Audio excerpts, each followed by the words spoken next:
Welcome back to the Rip Curl Pro Bells Beach. The Heritage Series heat is about to get underway. 88 world champ Barton Lynch up against a two-time world champion in Damien Hardman. Ronnie Blakey with Ross Williams. Barton Lynch wants to tear the bag out of a couple, and here he goes, driving off the bottom. At 52 years of age, still showing a lot of form as he winds through a nice cutback here, riding a Maurice Cole-shaped surfboard. Maurice, a local legend. And Barton working this one right over, bringing it through to the inside. Clean finish, still going, jamming away. And both these surfers have had to overcome some pretty hefty injuries in recent times. Really nice surfing there from BL. He didn't show any signs of slowing down. Duma, though, you can see the advantage he may have over BL. Just a little more oomph behind his turns. You know, he's always been known for being a pretty strong backhand surfer. But that's the same for BL, isn't it? You know, precise. He was, you know, the ace bucket before ace bucket. Surgical on his backhand. Always had great board placement. So always just seems to put his board right in a sweet spot. Well, so much history to dive into with these two competitors out there in the lineup. It's Barton Lynch. We see on the replay his first ride. The Iceman, Damien Hardman, racing down the line. Really clean placement of that board over that floater section as he just stands back and waits for this wave to do its thing. After taking out this event a couple of times and 3 runner-up finishes, Damien Hardman, after retiring from competition, was contest director here at the Rip Curl Pro Bells Beach for a number of years. And we do have Simon Anderson, who'll be joining us with Joe and Potts throughout this Heritage Series heat. And, well, a North Narrabeen legend himself, he'll be psyching to see Davey get possibly the biggest heat win of his career so far. As Barton Lynch just goes on the attack out here, just really flowing beautifully at the moment. The 52-year-old looking sharp. Both these competitors from Sydney's northern beaches. Here's the replay of his second ride. Wave selection key too. This thing is such a dreamweaver. Just a slow start, but look at this thing wall up. And that is just exactly what you want. This turns a little more on the money. And we talked about it just a second ago. Board placement, always perfect for BL. So, you know, the fact that that wave stood up on the bowl, got his board up in the mix there, you know, judge is going to love it. Well, both these competitors are Surfing Australia Hall of Fame inductees. How am I going to compete against these men in those huge waves? As we see this big score, this was the 883. Simon, why don't you take us through this one? What'd you like about it?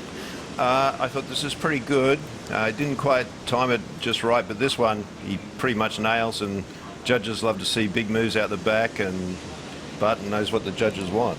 Very cool to see Barton finish right there. We'll slow-mo that bottom turn. Does that look pretty similar to what he did back in the day, Potts? Yeah, oh, absolutely. I mean, as Simon said, just maybe mistimed it a little bit. We'll forgive him, you know, we'll forgive him for that. But, you know, Barton was just that classic guy that was always in the right place at the right time. You know, he was that, he'd always get his waves to the beach. He never fell off. Surf good waves and surf with us, and obviously it didn't do him too much harm. As Duma's up on a fun-looking wave right now. Looks like you guys helped him turn into the man he is today, a 2-time world champ. Won bells a couple of times with some great stellar performances over Tommy Carroll and Barton Lynch. As you see that footwork looking nice and strong, trying to break that combination right now. But that combination might be broken. The last score coming through for Damien now, a 7-point ride. The Iceman.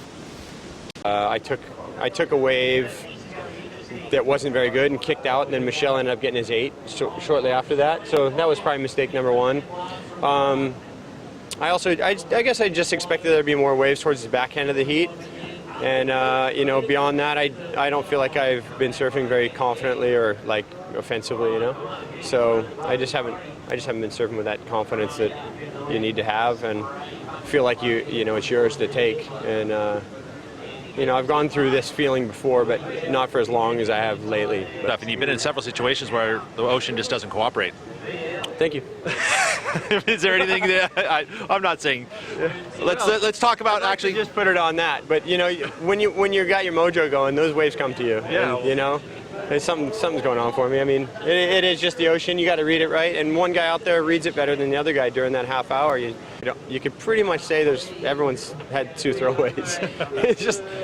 I mean, the guys you expect, you know, the guys that you expect. But you know, and if Mick were to take this one, it kind of throws a whole different thing into the mix, and he almost sort of qualifies himself for next year if he decides to just do a couple more events. Well, good talking to you. Hope to see you at Margaret River. Thanks, guys. Thank you, Pete. Really good to have a chat with Kelly, and I think that if some of the regular title contenders were at the top of the Jeep leaderboard at this stage of the game, Kelly might be struggling to find the motivation to continue to compete at some of the other stops on tour, but like he said, it's an interesting year, 55th running. Crazy, and you feel it here when you walk down. And as you like to say, everyone's rugged up running, wearing some Ugg boots and a cup of coffee. It just gives you that feeling like you want to come down here and spectate, see some legends, see who's the latest and greatest. As we see Duma going through a routine here, I don't think he's going to... Well, he has been chipping away. 797. 797, that's pretty decent. So 8.7, not out of the equation. Now, I mentioned Barton Lynch's run of injuries. Around the world, but this is your native ground. Yeah, well, I actually come from 2 hours down the coast where it's the real wild, cold coast. This is the nice, warm, mellow coast. Breaking into the excellent range early on in this Heritage Series heat, and Barton taking off on a good side set. He's going to drive off the bottom, line up this first section. Just gets a little bit wild there.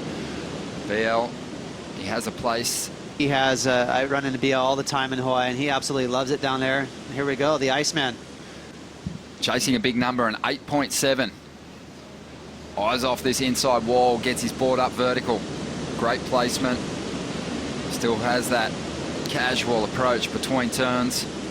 Oh, that wave's going to fade away. 8.5 minutes to go. Strada Wasilewski was out in the lineup before, and they've had plenty of influence on the current crop of championship tour surfers as well. Barton Lynch back in '92, travelling to South Africa to compete in the Durban. Yeah, that's right. And that's kind of when the thrusters started taking over, right? That was kind of the nail in the coffin of the twin fin. Pretty incredible showcase of talent from Barton Lynch and Damien Hardman, both going blow for blow on their backhands. They both just wanted to put on a show. A lot of people were going with the Iceman as the favorite, and it was Barton Lynch, a 7.83 and an 8.83 that he got on his first 2 waves. That took the big win. Potts, you've been a part of these Heritage Series in the past. Yep. You had one with Gurr. Is that going to make Duma hungry for a rematch? Well, it made me hungry for a rematch, so I'm sure it will him. But I think once a competitor, always a competitor, Simon. I think, didn't you guys surf one at Trestles?